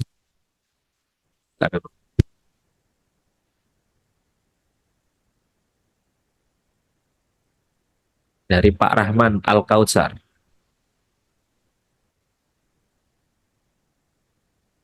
Ya, halo. Suara saya Halo, terdengar, Bu? Oke, saya dengar ulangi lagi ya, Pak Bu. Arif? Oke, Ya. dari Pak Rahman. Beliau bertanya terkait dengan limbah B3. Misalkan nih penyimpanan limbah B3 dilakukan secara mandiri. Misal punya lahan sendiri dan membangun sebuah tempat khusus untuk pengolahan limbah. Nah, apakah harus izin ke KLH atau dinas, Bu? Nah, oke. Terima kasih Pak pertanyaannya. Ini status pengolahannya Bapak sebagai penghasil kah atau mau sebagai industri yang pengolahan limbah B3-nya? Kalau misalkan Bapak harus sebagai penyimpan limbah B3, berarti Bapak pastikan dulu Bapak ini ada di dalam kawasan kah atau di luar kawasan. Kalau misalkan ada di luar kawasan ya Bapak harus izin ke dinas setempat. Kalau Bapak mau ada pembangunan TPS limbah B3 atau pembangunan instalasi pengelolaan limbah B3 seperti pemanfaat, seperti mungkin penimbun atau dumping ya, atau izin pembuangan limbah B3 ke laut kan seperti itu semuanya harus ada izin terlebih dahulu. Nanti kan akan ada arahan dari dinas atau KLHK langkah-langkah yang harus dilakukan seperti apa. Gitu Pak, langkah-langkahnya dari saya. Oke, baik. Lanjut lagi nih Bu dari Pak Arif Gondowibowo. Apa sih Bu perbedaan AMDAL, UKL UPL, dan RKPPL? Nah, kemudian apakah yang sudah memiliki AMDAL tidak perlu lagi UKL UPL? Nah, itu dulu Bu, bagaimana Bu? Oke, terima kasih Pak Arif sama dia pertanyaannya. Apa bedanya AMDAL ya KPL sama tadi SKKPL? RKPPL. RKPPL ya. Untuk AMDAL itu kan kita lihat lagi dari dampak yang ditimbulkan suatu perusahaan itu besarannya seperti apa. Nah, penentuan AMDAL, UKL dan RKPPL itu, kalau AMDAL itu biasanya untuk industri-industri yang besar ya, kayak mempunyai kawasan industri. Nah, itu dia wajib AMDAL. Terus kayak industri pertambangan yang faktor risikonya tinggi, nah itu juga harus AMDAL. Terlihat lagi dari faktor kelingkungannya bersifatnya tinggi, rendah atau sedang seperti itu. Kalau RKL, RPL itu rata-rata adalah industri yang ada di dalam kawasan gitu ya. Rata-rata mempunyai RKL, RPL rinci atau industri yang resikonya menurut status dari dinas itu rendah, itu RKLPL. Kalau UKL, UPL itu adalah industri yang berada di luar kawasan industri atau di dalam kawasan industri yang tergantung dari nilai resikonya. Itu semua diputuskan oleh dinas setempat atau kementerian Pak. AMDAL, UKL, kan Bapak harus bisa menapiskan sendiri Pak dari PP 5 tahun 2021 itu Bapak bisa lihat mengenai perizinan berusaha Bapak masuk ke AMDAL, UKL, atau SKKPL gitu ya. Jadi Bapak bisa melakukan penapisan sendiri atau konsultasi ke dinas setempat. Seperti itu. Oke. Nah, kalau misalkan sudah memiliki AMDAL berarti tidak perlu lagi UKL UPL Bu ya? Tidak perlu kalau hanya perusahaan itu hanya mempunyai satu dokumen lingkungan ya, tidak boleh double. Oke, baik. Kita lanjut lagi. Dari Pak Ilham nih Bu. Kalau untuk pelaporan limbah di Siraja Simple itu perbedaannya apa ya Bu dengan PTSP? Oke. Oke, jadi pelaporan si Raja dengan Simpel itu sebenarnya dia ngeling ya Pak. Dulu itu si Raja itu dia berdiri sendiri, Simpel itu juga berdiri sendiri. Tapi tahun 2018 itu sudah mulai si Raja itu berada di dalam laporan Simpel. Jadi kalau Bapak buka Simpel, di dalamnya sudah ada si Raja. Itu adalah aplikasi untuk pelaporan pengelolaan limbah B3 yang dilaporkan setiap 3 bulan sekali atau TW1, TW2, TW3, TW4 ya, di mana diisi dari limbah yang dihasilkan, limbah yang dikelola, terus perizinannya sudah update atau belum, itu juga dilaporkan di Siraja atau Simpel. Nah, sedangkan, maaf Pak Arif, tadi pertanyaan keduanya apa ya Pak? Untuk pertanyaan keduanya, apa perbedaannya dengan PT STP? Oh, kalau PTSP itu adalah layanan kayak pelayanan terpadu satu pintu milik KLHK di mana kita di sana untuk mengajukan perizinan atau pembuatan akun simple, pembuatan akun AMDALNet. Nah, itu adalah kayak pintunya kita itu pintunya perusahaan dalam melakukan awal dari perizinan gitu. Jadi beda ya Pak antara Siraja Simple dengan PTSP. Oke, baik. Nah, untuk teman-teman semuanya yang ingin bertanya langsung, silakan bisa klik raise hand. Di sini sudah ada Pak Sakimin Abimanyu. Silakan Pak Sakimin Abimanyu bisa di unmute terlebih dahulu, Pak. Oke, atau Pak Hartami. Oke, silakan Pak. Pak Sakimin Abimanyu, Pak Hartami atau Pak Andi. Silakan, siapa yang duluan? Bisa di-unmute. Oke, bisa di-unmute terlebih dahulu. Silakan. Siapa nih? Pak Hartami atau Pak Andi atau siapa lagi? Ibu Dina Nilaya, silakan. Siapa yang duluan? Oke, kalau belum ada, ini ada lagi. Pak Muhammad Ervan, silakan Pak Muhammad Ervan, bisa di-unmute terlebih dahulu. Oke. Baik, kalau belum ada kita Pak Muhammad Ervan tadi ada. Silakan Pak Muhammad Ervan. Silakan Pak Muhammad Ervan, bisa di-unmute terlebih dahulu. Ya, silakan Pak. Suaranya belum muncul Pak Muhammad Ervan. Oke, sepertinya terkendala ya. Oke, kita lanjut lagi di kolom Q&A, teman-teman. Silakan yang ingin bertanya langsung bisa klik raise hand. Nanti akan kita berikan kesempatan untuk berbicara langsung dengan Ibu Gusti. Bu, apakah ada sanksi nih Bu untuk perusahaan yang tidak memiliki perizinan dari Pak Taufan terkait sanksi administrasinya? Oke, ada Pak Tovan untuk sanksinya. Sepertinya saya sudah pernah sampaikan juga di materi webinar sebelumnya mengenai sanksi ya. Jadi sanksinya ada administratif, ada pembukuan izin, ada pencabutan izin. Tapi untuk lebih detailnya, Bapak bisa lihat di lampiran PP 22 tahun 2021 di bagian akhir, lampiran terakhir mengenai sanksi, atau bisa juga lihat di materi kolega saya di periode awal Maret, kalau nggak awal Maret ya, untuk materi kita mengenai limbah B3 awal. Gitu. Jadi ini sebenarnya lanjutan dari materi awal Maret, Pak. Jadi kalau Bapak dan Ibu yang tidak mengikuti awal Maret, pasti bingung nih mengikuti materi yang ini gitu, karena ini kelanjutannya gitu. Oke, baik, Miss. Terima kasih Ibu. Kita lanjut lagi. Pak Timothy, silakan Pak Timothy untuk bertanya langsung, bisa di-unmute. Silakan Pak. Selamat siang, Bu. Saya Pak Timothy, Bu. Saya mau Selamat tanya, Bu. siang Pak Timothy. Iya. Bu, untuk pembuangan limbah B3, itu sebenarnya paling bagus itu sehari sekali atau per berapa, Bu? Karena kalau saya lihat ini banyak perusahaan maupun apa itu industri itu beda-beda gitu, Bu. Itu, Bu. Dan pembuangan limbah ke TPA-nya untuk pembakarannya ya. Saya mau nanya itu aja. Ya, terima kasih, Bu. Oke Pak Timothy, sebelumnya saya mau bertanya nih Pak Timothy, ini bekerja di perusahaan yang penghasil atau perusahaan yang pengolah nih Pak? Pengolah, Bu, pengolah. Oh, berarti Bapak bekerja di pengolah ya. Nah, kenapa banyak beda-beda itu sebenarnya perusahaan itu dalam penghasil itu mereka tidak bisa mengatur pembuangan limbahnya ya Pak ke TPA ya. Karena kalau misalkan hari itu banyak, mau nggak mau kan hari itu juga harus dibuang ke TPA, mengingat TPS yang mereka punya sebagai penghasil itu mungkin kapasitasnya tidak PA gitu Pak. Itu kan sebenarnya jadi lahan masuk Pak Timothy juga ya, benefit Pak Timothy juga ya gitu. Jadi jangan heran Pak kalau penghasil menghasilkan limbahnya banyak gitu Pak Timothy. Emang kenapa Pak kok kayak keberatan ya Pak ya? Oke, baik. Ketika saya ngobrol dengan teman saya, oh ini beda, di sana beda gitu. Itu aja sih pertanyaan saya. Oh enggak Pak, itu mah tergantung penghasilnya Pak, gimana penghasilnya gitu. Tapi secara hukum tidak bermasalah ya Bu ya, begitu ya? Tidak Pak, justru kalau misalnya yang bermasalah itu kalau disimpan udah melebihi batas waktu penyimpanannya Pak, itu yang menjadi masalah Oke, gitu. terima kasih Bu Nur. Iya sama-sama Pak Timothy. Oke, lanjut lagi Pak Jihad Abdi. Silakan Pak Jihad Abdi, bisa di-unmute terlebih dahulu. Dari mana Pak? Halo, ya selamat siang Pak. Suara saya masuk ya Bapak Ibu?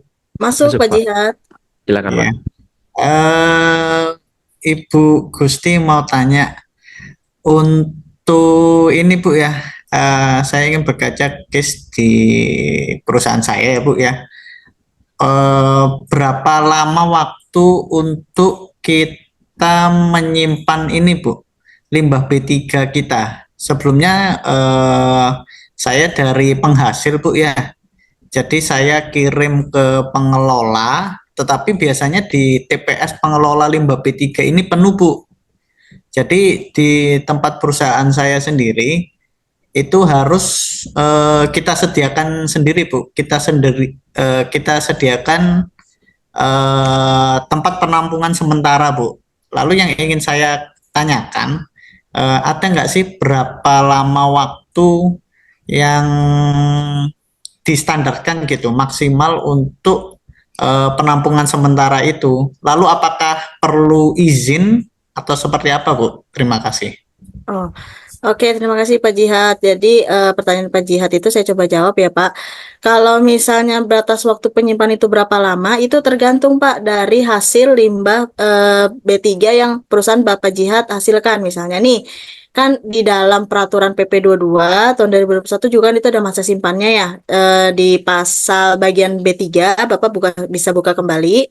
Itu ada yang 90 hari, ada yang 180, ada yang 365. Nah, itu Bapak lihat lagi.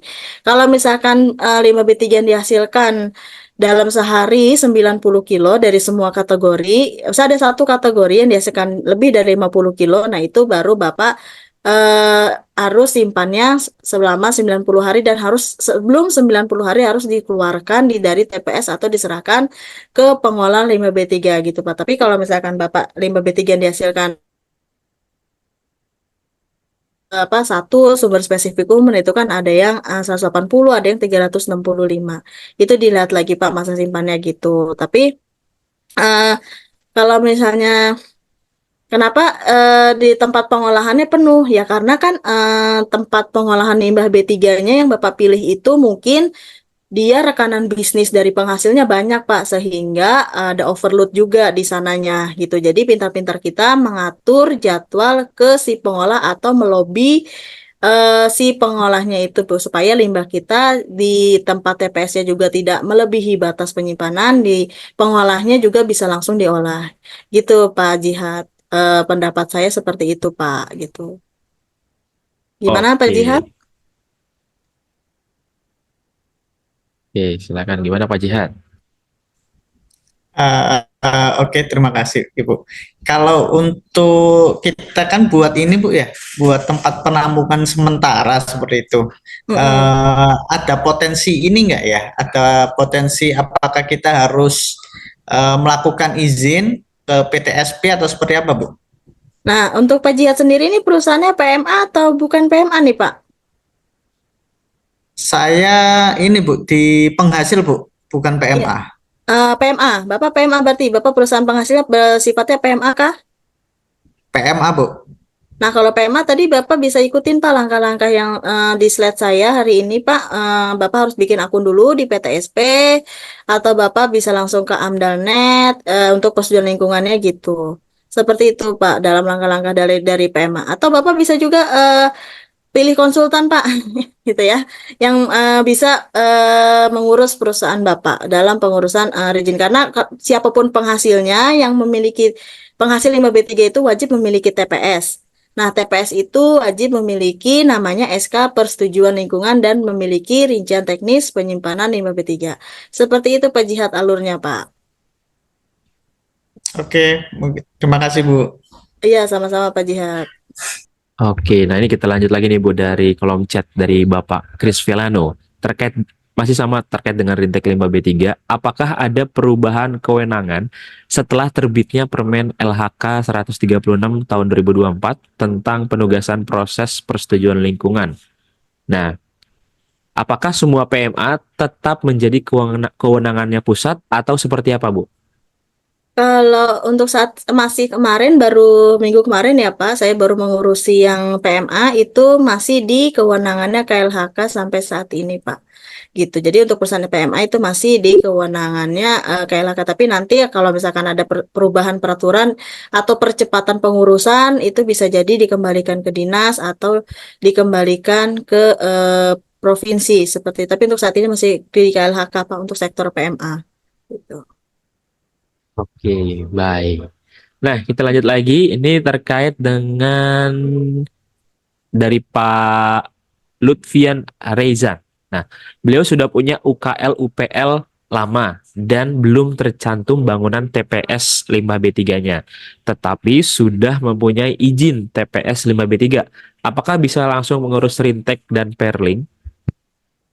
Bisa Pak, bisa langsung pengurus Perling, tapi Bapak harus update juga UKL UPL-nya Pak, gitu. Karena nanti kan di dalam pengupdatean persetujuan lingkungan juga itu harus UKL UPL-nya dicantumkan dan sudah ada bangunan TPS 5B3-nya.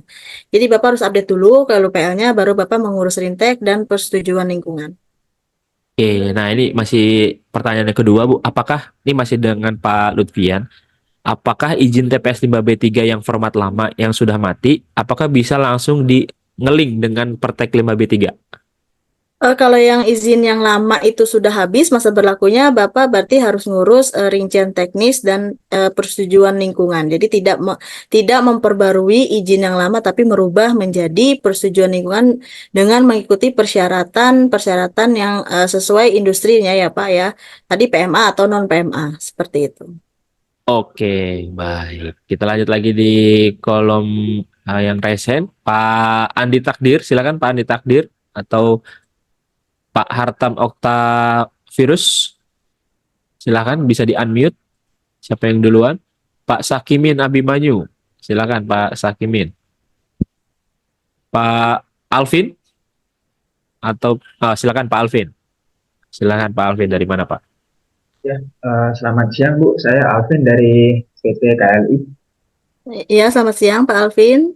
Ya, terkait pembuatan Rintek Bu, kami sebelumnya sudah punya izin yang memang tahun depan sudah habis. Nah, Mm-mm. artinya kan dari izin harus beralih ke Rintek ya.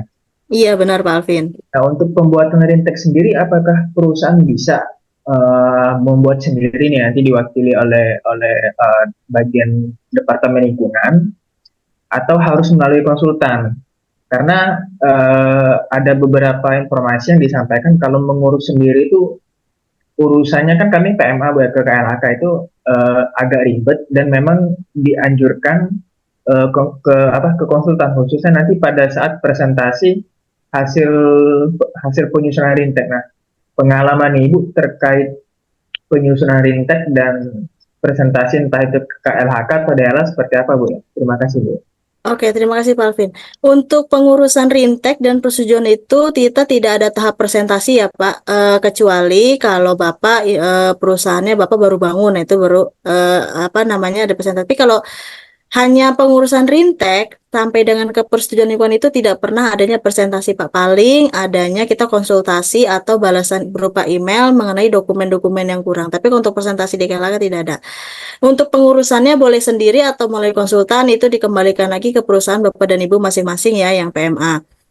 Emang beberapa konsultan memang sudah punya kayak link di internalnya KLHK. Itu beberapa konsultan. Tapi kalau misalkan beberapa konsultan juga ada yang dia punya link dalam untuk di KLHK-nya. Tapi kalau Bapak dan Ibu mau ngurus sendiri, itu silahkan dengan menggunakan akun PTSP dan AMDALNet. Itu dikembalikan lagi di kebijakan perusahaannya masing-masing Pak Alvin. Mungkin kalau Pak Alvin sudah punya konsultan yang dipilih, ya silahkan boleh menggunakan konsultan. Atau misalkan nih Pak Alvin belum mempunyai konsultan dipilih, boleh Pak bisa menghubungi saya Pak. Nanti coba kita konsultasi, saya coba ini ya bantu untuk pengurusannya seperti itu. Kebetulan seminggu kemarin saya juga baru mengurusi Rintek dan persetujuan lingkungan PMA Pak, gitu. Oke, baik. Seperti itu ya Pak Alvin. Nanti kalau misalkan mau lebih lanjut dibantu bisa langsung hubungi Ibu Gusti. Baik, Oke. terima kasih. Sama-sama Iya, Pak. Alvin. Pak Muhammad Ervan, silakan Pak Muhammad Ervan. Halo Oke, Pak. silakan Pak. Ya, silakan Iya. Pak. Izin Bu mau tanya. Iya, Pak Irfan. Di OSS RBA itu kan sudah ada SPPL ya Bu ya. Iya. Itu terus padahal kita masih pakai UKL UPL yang lama itu Bu. Itu proses migrasinya ke Perling sama terus TPS kita sudah ada juga Bu, tapi masih bentuk TPS ya, belum ke Rintek sama Perling. Itu gimana mekanismenya Bu ya, kita mau menuju ke sana ya. Oh gitu Pak. Oke, itu kan pengalihan OSS RBA ke sistem AMDALNet itu kan baru kemarin ya Pak, sosialisasi dan masih tahap ini juga ya pembelajaran juga.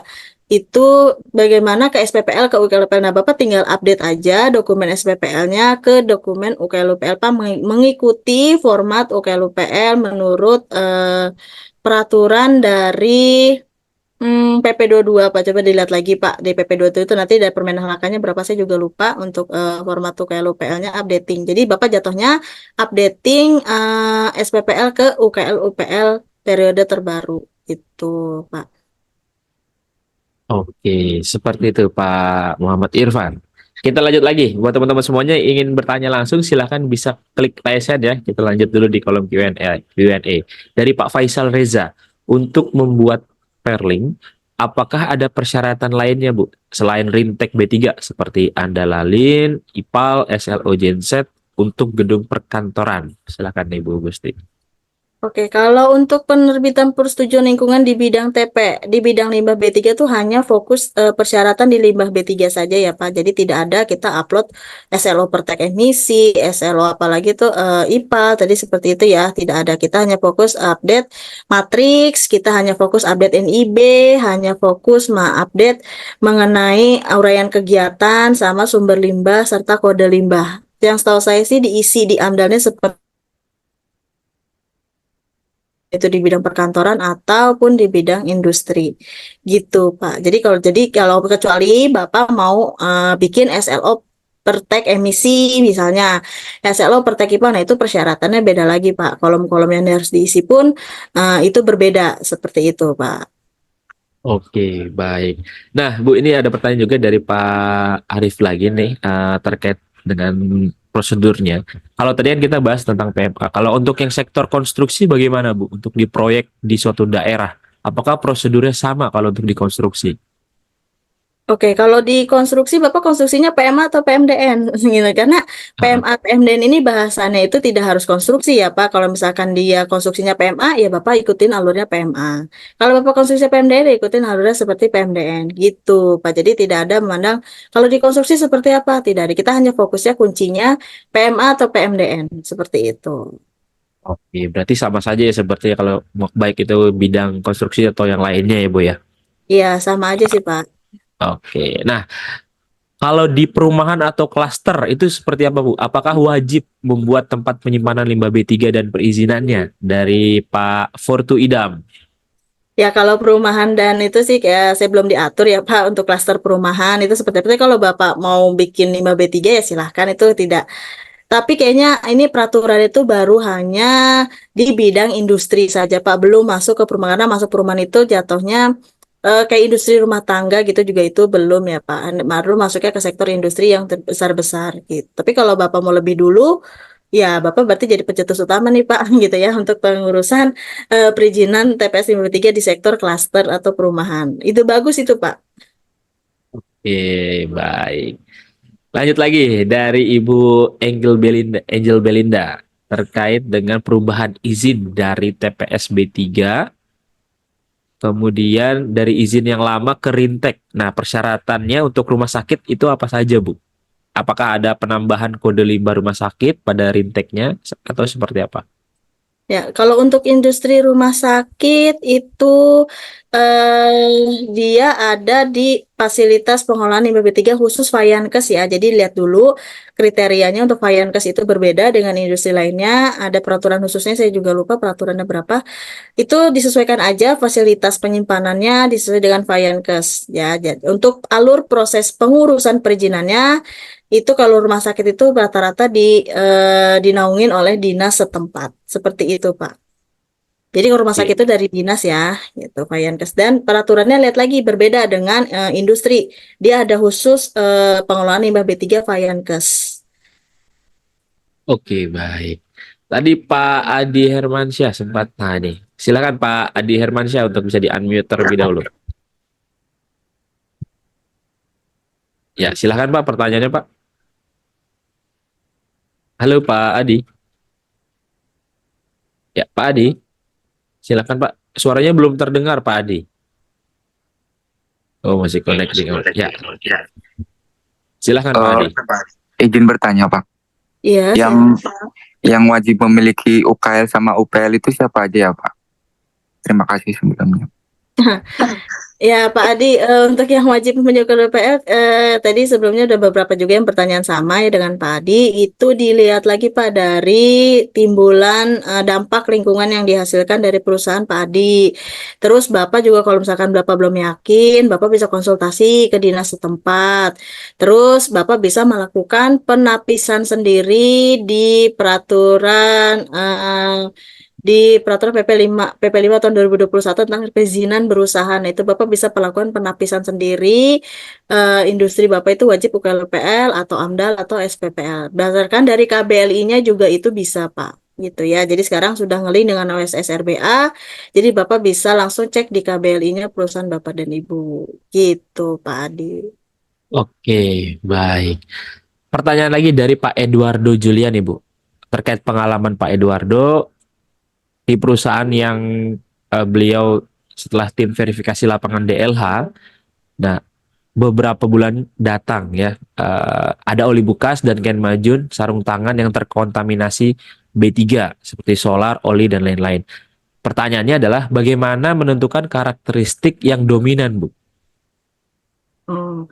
Kalau penentuan karakteristik yang dominan itu biasanya kalau trik saya itu dengan melihat dari misalkan kita punya kerjasama dengan pengangkut nih atau dengan pengolah. Biasa di sana itu kan ada kode limbah dan ada sifat limbah. Nah itu kita bisa ikutin ngambil dari sana saja. Tapi kalau misalkan kita tidak yakin, kita bisa melakukan uji karakteristik limbah B3. Ada di PP 22 juga. Tapi kalau kan uji karakteristik itu biayanya mahal ya, tidak murah. Jadi tidak semua perusahaan itu mau untuk melakukan uji karakteristik. Kalau misalkan untuk jenis limbah-limbah yang umum yang sudah ada di lampiran 9 PP 22 tahun 2021 itu bisa lihat aja di perizinan jasa pengolah limbah B3 atau pengangkut limbah B3 di lampirannya biasanya ada tuh, ada nama limbah, kode limbah, sifat dari limbah, terus ada kategori limbah. Nah, itu kita ambil sifat dari limbahnya dari situ aja, Pak, cara cepetnya gitu ya untuk menentukan karakteristik si limbahnya itu kain majun dan oli bekas itu apa.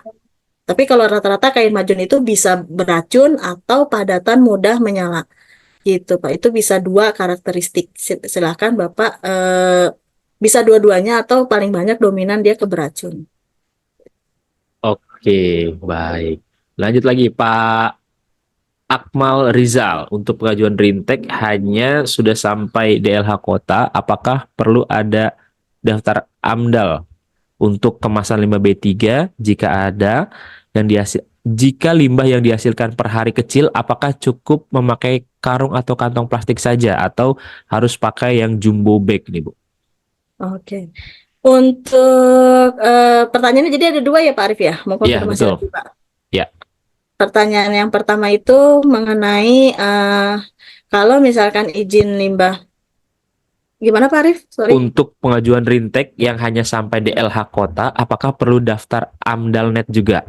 Yang pertama. Oh, kalau udah sampai di DLH kota, Pak, berarti kan Bapak statusnya PMDN ya. Itu nanti ikutin alur dari dinas setempat aja, Pak. Tidak perlu ke AMDALNet. Biasanya nanti dari dinas itu ada sistem tersendiri di dinasnya gitu. Nah, untuk wadah penyimpanan limbah B3 itu disesuaikan dengan jumlah yang dihasilkan, Pak. Tapi kalau limbahnya penyimpanan itu biasanya menggunakan drum, jumbo bag, atau menggunakan tong berukuran kecil ya. Tapi kalau menggunakan kantong plastik kayaknya nggak ada di Permen LH 6 2021 ya Pak. Dia kan harus yang kedap air, tidak mudah bocor seperti itu. Kalau kantong plastik kan rawan bocor ya. Jadi sebaiknya saran saya sih menggunakan drum atau kan ada tuh kotak ya, kotak khusus atau Bapak bikin kotak sendirilah untuk penyimpanan limbah B3 gitu. Karena kan limbah B3 juga ya tidak boleh disepelekan gitu karena nanti efeknya ya bisa kemana-mana gitu ya. Oke, baik. Seperti itu ya, Pak Akmal. Lanjut lagi. Nah, ini dari Pak Irman. Pak Irman masih ada nggak nih, Pak Irman? Pak Irman masih ada. Semua limbah di mall masuk ke dalam sumpit sebelum ditransfer otomatis ke STP. Semua sludge dan STP kami kategorikan sebagai limbah B3.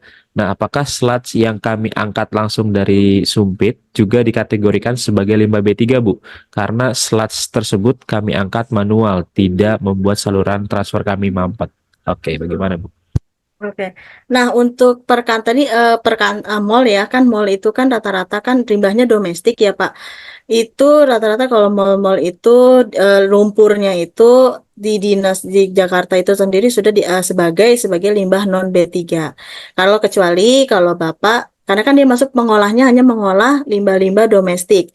Jadi limbah B3-nya eh kecuali Bapak ada pencucian deterjen kegiatan laundry ya, itu baru masuk ke slatsnya limbah B3. Tapi kalau misalkan hanya cuci piring, hanya cuci-cuci gelas, cuci bekas makanan gitu ya, itu masuknya limbah domestik dan lumpurnya juga non B3. Kecuali kalau penggunaan di salah satu mall itu ada penggunaan pencucian menggunakan deterjen, itu baru lumpurnya masuk ke dalam limbah B3.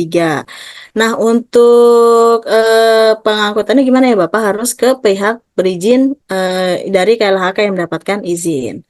Gitu. Kalau di mall-mall seperti itu, rata-rata kan mereka punya TPS sendiri ya, atau biasanya menyerahkan ke pengumpul limbah B3. Gitu. Oke, baik. Terima kasih Ibu Gusti. Langsung ada lagi nih dari Pak Eduardo lagi. Jika ada perubahan pemanfaatan lahan sewa perusahaan yang tertera di UKL UPL, maka diwajibkan melakukan perubahan UKL UPL.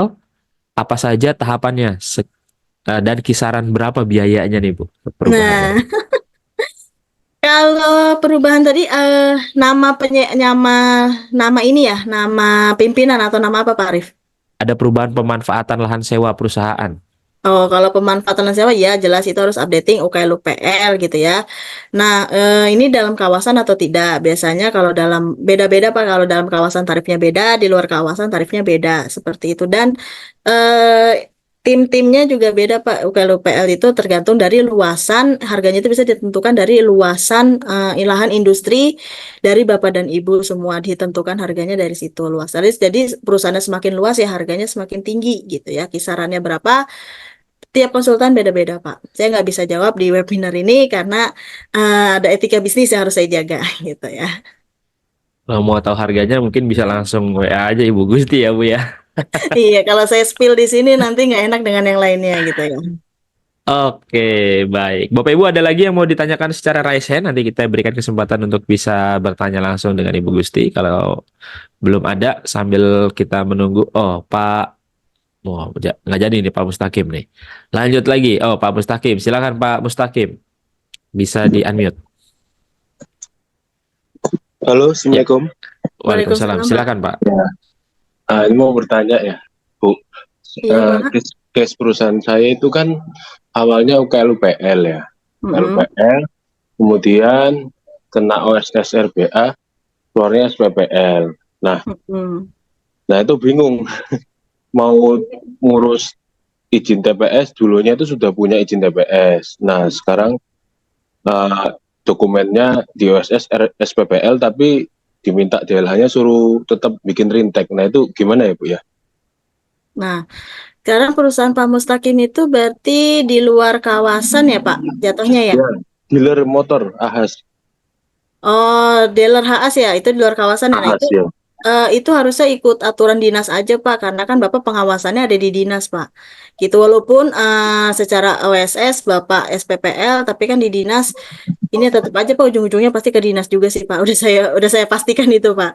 Walaupun Bapak itu SPPL, Bapak konsultasikan lagi aja ke dinas. Kalau kita dari SPPL itu seperti ini dapatnya. Dari OSS kita dapatnya SPPL, tapi kalau dinas mintanya UKL ya dinasnya suruh mengeluarkan surat rekomendasi aja Pak jatuhnya. Seperti itu. Jadi Bapak ada bukti kuatnya untuk memiliki UKLPF dengan surat rekomendasi dari dinas itu sendiri, gitu Pak. Oh, jadinya tetap ngurus rintek ya, Bu? Iya Pak, kalau misalkan Bapak, karena kan Bapak diawasinnya oleh dinas ya.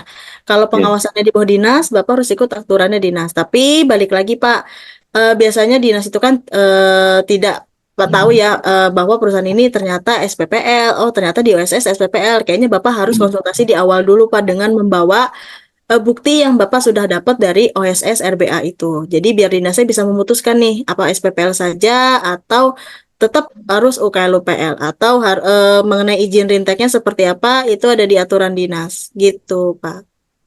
Oh iya, ya. Terima kasih, Bu. Iya sama-sama Pak. Oke, lanjut lagi. Pak Wawan Rohani, silakan Pak Wawan Rohani. Bisa di-unmute terlebih dahulu untuk mic-nya. Atau Pak Muhammad Ervan lagi nih, Pak. Pak Muhammad Ervan, Ini, silakan. Pak. Nah, izin Pak, Bu Gusti. Ini Iya, Pak. melanjutkan dari Pak Mustaqim. Dari kalau Pak Mustaqim kan di luar kawasan, Bu. Kalau Iya. kami di dalam kawasan, Bu, itu gimana ya, Bu ya? Nah, Kasusnya kalau sama persis ini kasusnya. Cuma di luar sama di dalam kawasan aja. oh, tapi kalau dalam kawasan berarti Bapak secara WSSRBA-nya SPPL ya, Pak? Iya, betul, Bu. Nah, kalau dalam kawasan itu agak unik, Pak. Sama aja, Bapak harus ke kawasan juga, Pak, ke pihak kawasan juga. Karena Bapak sekarang kan diawasinya oleh pihak kawasan, pengelola kawasan. Jadi Bapak datang aja, Pak, ke kantor pengelola kawasan. Gitu. Kalau saran saya, Bapak harus datang aja ke pengelola kawasan. Karena kalau hanya by phone, kadang pembicaraannya bisa berubah, Pak. Kalau Bapak datang langsung, Bapak minta berita acara atau rekomendasi dari pihak kawasan, Pak. Gitu, biar Bapak ada bukti kuat juga ke manajemen perusahaan. Gitu. Kalau dari kawasan sendiri tidak kayak don't care gitu gimana, Bu? Jadi kayak Eh, menyerahkan ke tenan untuk ngurus sendiri itu gimana ya, Bu ya? Maksudnya untuk ketenan ngurus sendiri, maksudnya ngurus sendiri gimana, Pak? Ngurus sendiri izinnya, kan emang Iya. kan dari kawasan, Pak, izinnya. Itu nampaknya khawatirnya kawasan nggak ada izin juga nih. Jadi Kalau kawa- si tenan nampaknya disuruh ngurus untuk izinnya itu, Bu. Gimana itu? Apakah bisa ya, Bu ya? Kalau dalam kawasan sih tetap ke kawasan sih, Pak, maupun Oh, Bapak konsultasi ke dinas atau ke kementerian gitu ya, Bapak pasti harus koordinasinya ke pihak kawasan, Pak. hmm. Gitu, tetap pihak kawasannya aja, Pak, yang sering-sering didatengin lah, Pak, itu. Kayaknya perlu perlu didatengin intens itu, Pak. Ya, berarti yang memang yang bertanggung jawab bukan dari tenan, Bu, yang memang dari kawasan itu Iya, sendiri ya. iya dari kawasan, Pak, harus kawasannya. Siap, Bu. Terima kasih, Bu Gusti. Oke, sama-sama Pak Ervan. Oke, baik. Satu pertanyaan lagi nih, Bu, dari Pak Hamdan Sukron. Jika ada kontraktor yang bekerja di tempat klien, sedangkan klien tidak punya TPS B3, apakah kontraktor tersebut wajib mempunyai TPS B3 dan Rintek juga? Oke, kayaknya ini kayak vendor-vendor ya. Nah, itu kan limbah B3-nya kan sebenarnya kesepakatan aja ya. Kalau misalkan di penghasil nggak punya TPS ya berarti limbah B3 harus dibawa oleh si kontraktornya. Nah, kontraktornya ini wajib punya atau enggak? Dia dulu masa kerja si kontraktornya berapa lama gitu kan ya. Ada yang sistemnya cuma 1 bulan, ada yang sistemnya 3 bulan. Nah, itu kalau misalkan bersifat non permanen gitu, kayaknya diserahkan aja ke pihak pengumpul limbah B3 tahun. Nah, itu baru punya izin, harus punya TPS. Gitu. Kalau proyeknya cuma 1 bulan, cuma 2 bulan tuh kayaknya harus diserahkan aja ke pengumpul dan mempunyai MOU bersama. Seperti itu, Pak. Oke, baik. Nah, ini masih ada satu lagi deh dari Ibu Siti Anissa. Silakan Ibu Siti Anissa. Bisa di-unmute.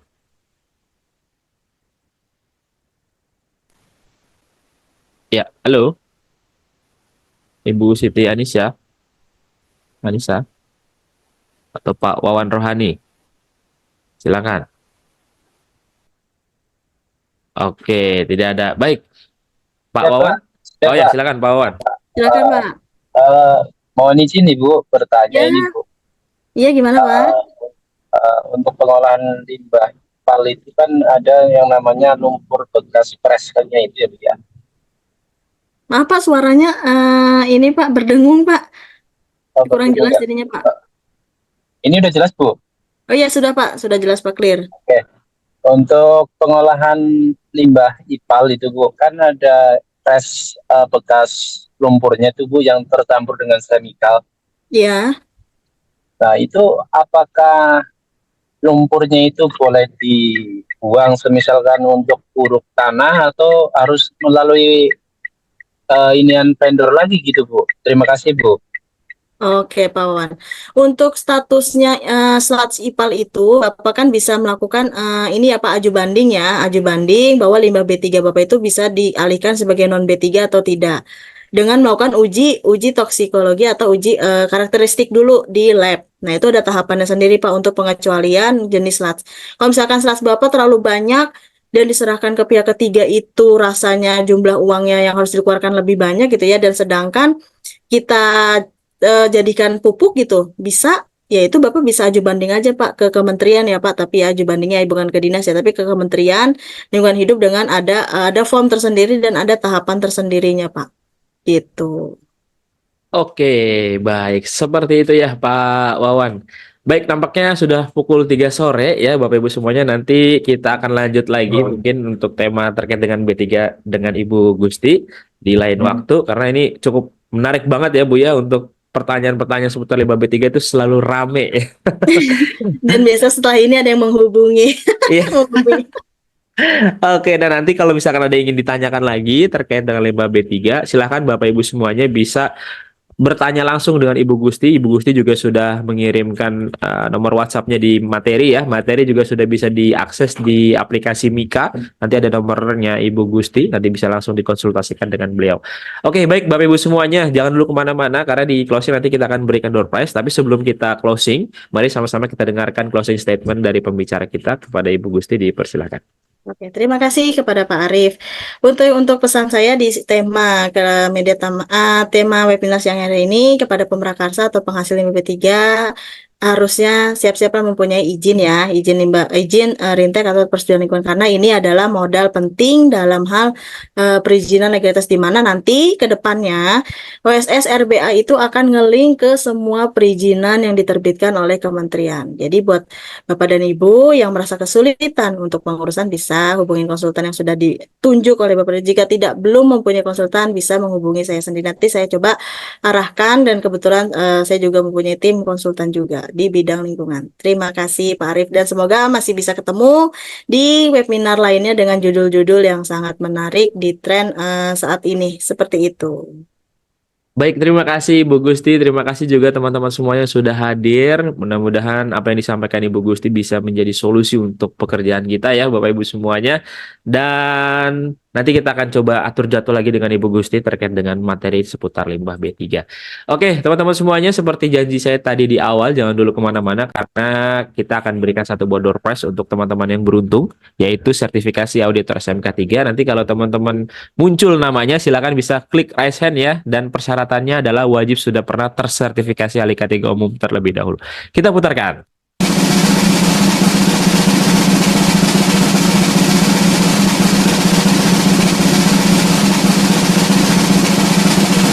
Selamat kepada Wahyu Arif Santoso. Apakah ada nih Wahyu Arif Santoso?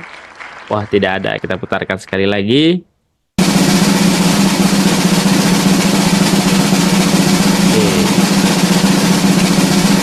Selamat kepada Sakimin Abimanyu. Oke, baik, ada Bapak Sakimin Abimanyu. Selamat kepada Bapak Sakimin Abimanyu mendapatkan satu buah door prize sertifikasi auditor SMK 3 persembahan dari Media Tama Academy. Dan nanti akan langsung saya hubungi ya Pak Sakimin.